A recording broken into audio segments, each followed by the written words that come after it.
Romans, chapter 1.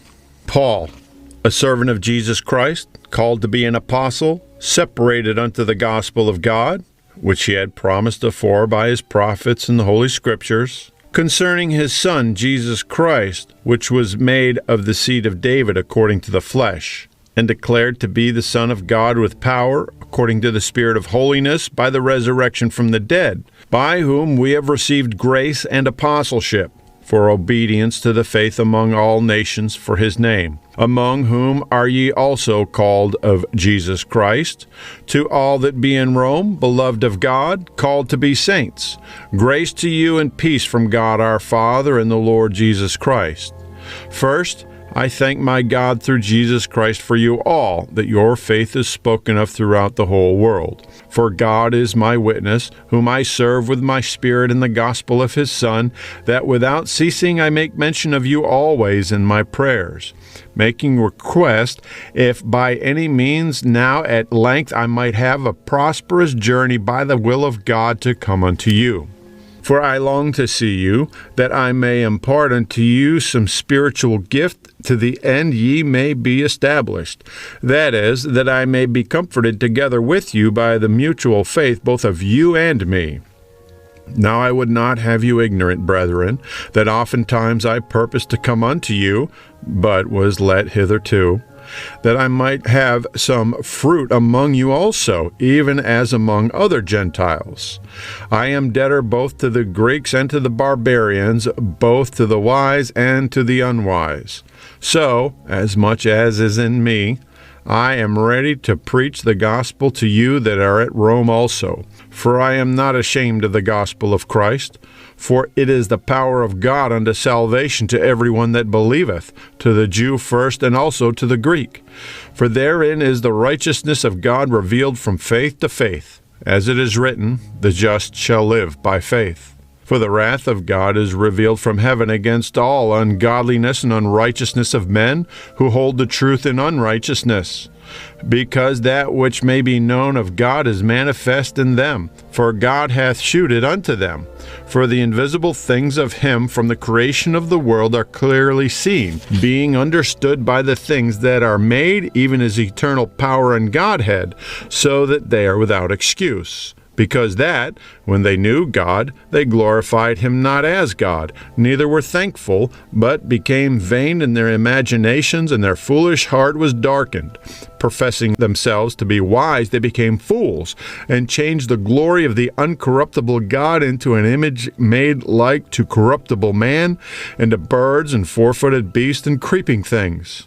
Wherefore God also gave them up to uncleanness through the lusts of their own hearts, to dishonour their own bodies between themselves, who changed the truth of God into a lie, and worshipped and served the creature more than the Creator, who is blessed forever. Amen. For this cause God gave them up unto vile affections, for even their women did change the natural use into that which is against nature, and likewise also the men, leaving the natural use of the woman, burned in their lust one toward another, men with men working that which is unseemly, and receiving in themselves that recompense of their error which was meet. And even as they did not like to retain God in their knowledge, God gave them over to a reprobate mind to do those things which are not convenient, being filled with all unrighteousness, fornication, wickedness, covetousness, maliciousness, full of envy, murder, debate, deceit, malignity, whisperers, backbiters, haters of God, despiteful, proud, boasters, inventors of evil things, disobedient to parents, without understanding, covenant breakers, without natural affection, implacable, unmerciful, who knowing the judgment of God, that they which commit such things are worthy of death, not only do the same, but have pleasure in them that do them. Romans chapter 2. Therefore thou art inexcusable, O man, whosoever thou art that judgest. For wherein thou judgest another, thou condemnest thyself. For thou that judgest doest the same things. But we are sure that the judgment of God is according to truth against them which commit such things. And thinkest thou this, O man, that judgest them which do such things, and doest the same, that thou shalt escape the judgment of God? Or despisest thou the riches of his goodness and forbearance and long-suffering, not knowing that the goodness of God leadeth thee to repentance? But after thy hardness and impenitent heart treasurest up unto thyself wrath against the day of wrath and revelation of the righteous judgment of God, who will render to every man according to his deeds. To them who, by patient continuance in well-doing, seek for glory and honor and immortality, eternal life. But unto them that are contentious and do not obey the truth, but obey unrighteousness, indignation and wrath, tribulation and anguish upon every soul of man that doeth evil, of the Jew first and also of the Gentile. But glory, honor, and peace to every man that worketh good, to the Jew first and also to the Gentile. And there is no respect of persons with God. For as many as have sinned without law shall also perish without law, and as many as have sinned in the law shall be judged by the law. For not the hearers of the law are just before God, but the doers of the law shall be justified.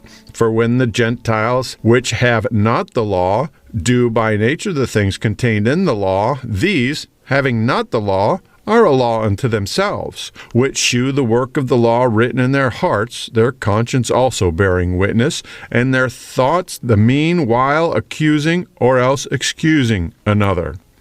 In the day when God shall judge the secrets of men by Jesus Christ according to my gospel, behold, thou art called a Jew, and retest in the law, and makest thy boast of God, and knowest his will, and approvest the things that are more excellent, being instructed out of the law, and art confident that thou thyself art a guide of the blind, a light of them which are in darkness, an instructor of the foolish, a teacher of babes, which hast the form of knowledge and of the truth in the law. Thou therefore which teachest another, teachest thou not thyself? Thou that preachest a man should not steal, dost thou steal?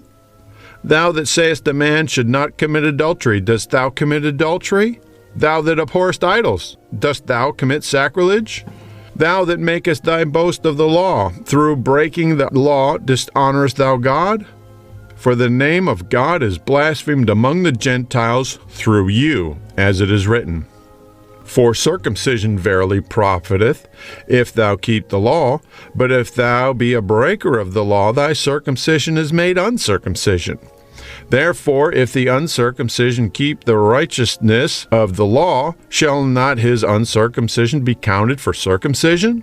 And shall not uncircumcision, which is by nature, if it fulfill the law, judge thee, who by the letter and circumcision doth transgress the law? For he is not a Jew, which is one outwardly, neither is that circumcision, which is outward in the flesh. But he is a Jew, which is one inwardly, and circumcision is that of the heart, in the spirit and not in the letter, whose praise is not of men, but of God. Romans chapter 3. What advantage then hath the Jew? Or what profit is there of circumcision? Much every way, chiefly because that unto them were committed the oracles of God. For what if some did not believe? Shall their unbelief make the faith of God without effect? God forbid. Yea, let God be true, but every man a liar, as it is written, that thou mightest be justified in thy sayings, and mightest overcome when thou art judged. But if our unrighteousness command the righteousness of God, what shall we say? Is God unrighteous who taketh vengeance? I speak as a man. God forbid. For then how shall God judge the world? For if the truth of God hath more abounded through my lie unto his glory, why yet am I also judged as a sinner?